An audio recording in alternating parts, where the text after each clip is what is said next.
নমস্কার বন্ধুরা, take video চ্যানেলের একটি নতুন ভিডিওতে আপনাদেরকে স্বাগত জানাই। আশা করি আপনারা সুস্থ আছেন। বেশ কিছুদিন হলো অডিও অ্যাম্পলিফায়ার সার্কিট তৈরির একটা ধারাবাহিক ভিডিও আমি শুরু করেছি বিভিন্ন আইসি এবং ট্রানজিস্টর দিয়ে। আজ আমি দেখাবো একটি TDA 2007A এই আইসি দিয়ে 6 ওয়াট আর এবং 6 ওয়াট এল এর একটি অডিও অ্যাম্পলিফায়ার সার্কিট তৈরি করে। যে কোনো অডিও অ্যাম্পলিফায়ার সার্কিট তৈরি করতে গেলে আমাদের সবথেকে প্রথমে প্রয়োজন হবে একটি জিরো পিসিবি বা ডট বোর্ড বা ভেরো বোর্ডের। এই ধরনের বোর্ডগুলি মার্কেটে বিভিন্ন ধরনের পাওয়া যায়। আসলে আমরা কোন সার্কিট এর উপরে বিল্ড করতে যাচ্ছি তার উপর নির্ভর করে আমাদেরকে ঠিকমতো পিসিবিটি মার্কেট থেকে ক্রয় করতে হবে। আমি এখানে একটি ভেরো বোর্ড ব্যবহার করব। এই বোর্ডের কিছু সুবিধা এবং অসুবিধাও আছে। এই বোর্ডের সুবিধা হলো এই বোর্ডে সার্কিটটি বিল্ড করার আগে আসলে আমাদেরকে এই ডিজাইনটি করে নিতে হবে এবং এই ডিজাইনটি ঠিকঠাক মতো করতে পারলে খুব কম জায়গায় এবং খুব কম জাম্পার ইউজ করে আমরা সার্কিটটি একেবারে নির্ভুলভাবে বানিয়ে ফেলতে পারি। আমি এখানে এই বোর্ডটি ব্যবহার করতে চলেছি। আমি এখানে প্রথমে মূল আইসি দিয়ে তৈরি সার্কিট ডায়াগ্রামটিকে একটি লাইন ডট ভেরো বোর্ডের উপর তৈরি করলে কেমন হয় এটি ড্রয়িং করে নেব। এবার দেখে নেওয়া যাক এর কম্পোনেন্ট লিস্টটি।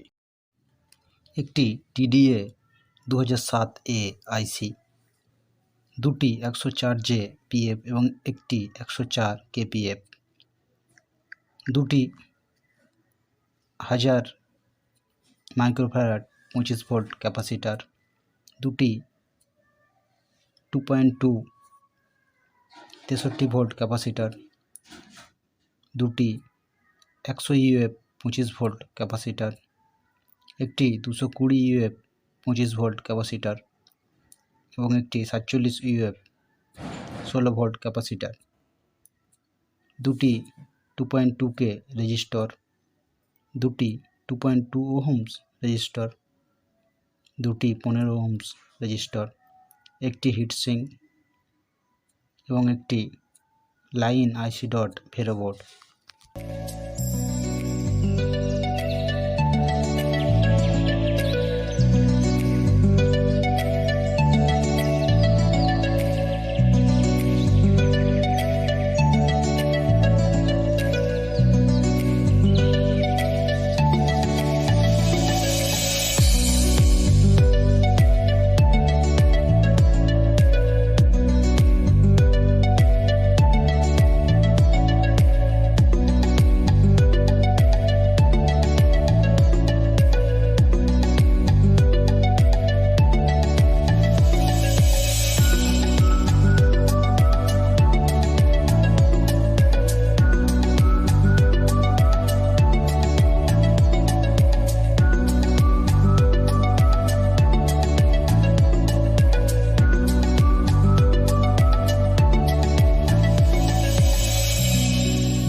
এখন সময় এসছে আমাদের তৈরি অডিও সার্কিটটি টেস্ট করার।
বাস্তবে ভিডিওটি এখানেই শেষ করছি।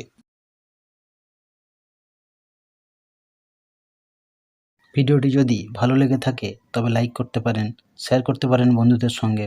আর ভিডিওটি সম্বন্ধে কিছু জানার বা জানানোর থাকলে কমেন্ট করতে পারেন কমেন্ট বক্সে। আর ভিডিওটি অপছন্দ হলে ডিসলাইক বাটনটি তো রয়েছে। এই ধরনের তথ্যমূলক ভিডিও পেতে আমার চ্যানেলটিকে সাবস্ক্রাইব করতে ভুলবেন না। আর সবার আগে নতুন ভিডিওর নোটিফিকেশান পেতে পাশে থাকা বেল আইকনটি অন করে রাখুন। এতক্ষণ ধরে ভিডিওটি দেখার জন্য অসংখ্য ধন্যবাদ। ভালো থাকুন, সুস্থ থাকুন আর চারপাশের পরিবেশকে সুস্থ রাখার চেষ্টা করুন। নমস্কার।